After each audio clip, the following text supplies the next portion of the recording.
Hello everyone, and welcome back to another week of Alternative Academia. As you can hear, I'm losing my voice a little bit, so bear with me.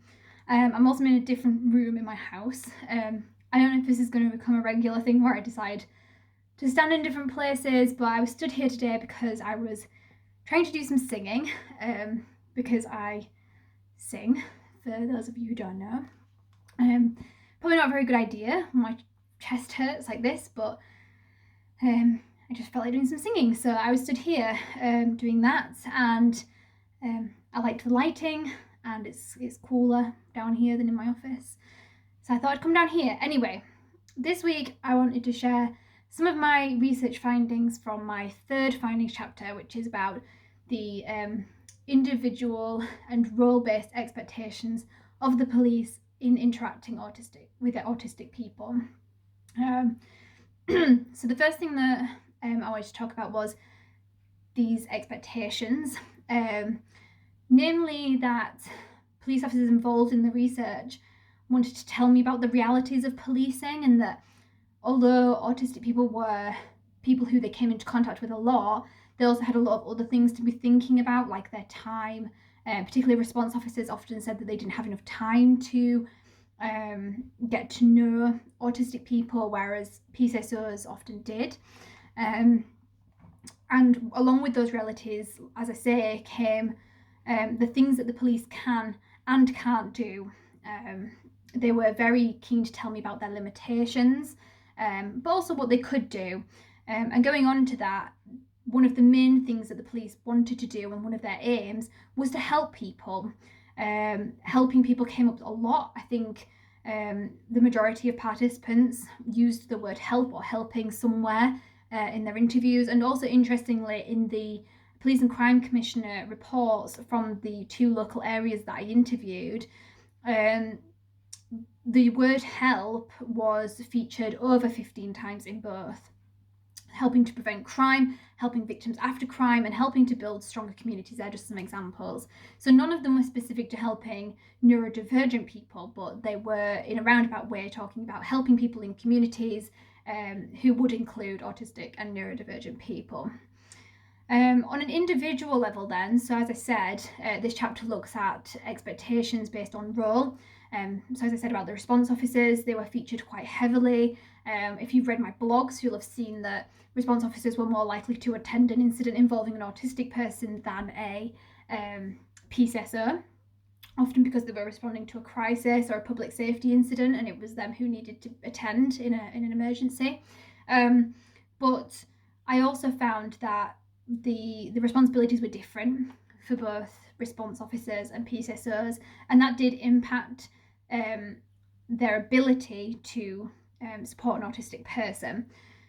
On an individual level, though, although participants in this research came forward because they had an interest in autism or neurodiversity, I found a really strong theme of making a difference, wanting to make a difference to a group of autistic people or autistic people in the community, or wanting to contribute something to neurodiversity in the police organisation.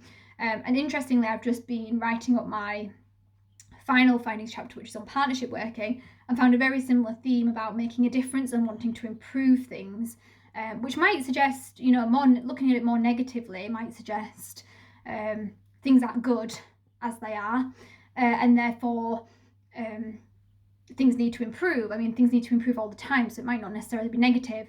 And wanting to make a difference might suggest that working together, they can do that in a more powerful way, although they can share resources and information. The latter half of this chapter, though, talks about training, experience, and knowledge. And this is really interesting, I think, anyway, that officers who were interviewed, so I interviewed 19 police officers, staff, and 19 police officers and staff from two local police organisations, local to me. And what I found was that whoever I spoke to, they were very torn in between wanting more training on autism and not wanting training. And there was a very clear split between PCSOs wanting more training, but response officers not, because they didn't have enough time. A lot of them were having to take rest days to complete training, or having to do the online training, which they sort of didn't like. So there was a massive tear in what people wanted. Interestingly, in one of the police areas, no participants had any training in autism or neurodiversity. Nothing that was specific anyway. Nothing that came across as specific just on that. And in the other police organisation, 3 out of the 9 participants that were interviewed claimed to have had some sort of training. So it's interesting that there was some disparity in that force, that some had and some hadn't. I know that might have changed now because these interviews were done over 2016, 2017. So things might have changed. And I'm actually aware that in one of those forces, things have changed. There was also a really interesting theme about the expert, or someone being an expert, versus experience. So the expert narrative was more to do with we're not experts in autism or mental health, and nor do we need to be. We just need to go into a situation and deal with it. We don't need to be experts. We can call them partners who are seen as experts. But on the other hand, participants were often keen to tell me that they knew somebody that was autistic. So my neighbour's autistic, my son's autistic, my daughter's autistic. I worked with an autistic person once. And to me, there seems to be this thing about expert being somebody that is qualified or somebody that has had training in a particular area, and actually we're not taking experience as something that could be classed as expertise. So that's something I'm going to look at further. I think that's quite interesting to me, and I know there is some research papers out there that look at expert versus experience, and which one is more powerful in practice. And the final thing that I looked at in this chapter was agency, like human agency, the ability for police officers to go off and kind of do their own thing. I have written here going above and beyond their role.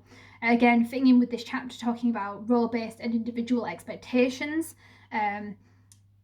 Police officers and staff often told me that they had a lot of agency in how they supported people. This was often from having supportive managers of similar issues. And what was interesting was one participant actually said that the reason that they do a lot of these pieces of work, like with autistic people or into neurodiversity, is because they have a why, they have a reason, they have something that compels them to do this piece of work. And having agency and not being completely directed to do a certain thing, that allows them to go out and explore those reasons why and those desires, I guess, to look into something deeper and do pieces of work with the local community. Without that agency, I guess, we wouldn't have some of the pieces of work that we've seen documented on the internet or in practice. It seems to rely on individual officers having that reason to go out and do a piece of work or to introduce something into their organisation. Now, the problem with that is, for me, is that how do you then extend the why to everyone? Because if it's just for that individual to go out and do their thing, how then do you get everyone to feel the same passion and desire and why as you? Now, one participant explained it to me using an example of a case where a child had been killed, and if they'd have done more investigation into the person that did it, I think he was a foreign national, and he therefore had a very massive interest in, doing checks on foreign nationals. If they'd have checked more deeply, that child might not have died. So for him, that was his why, because he could have done something.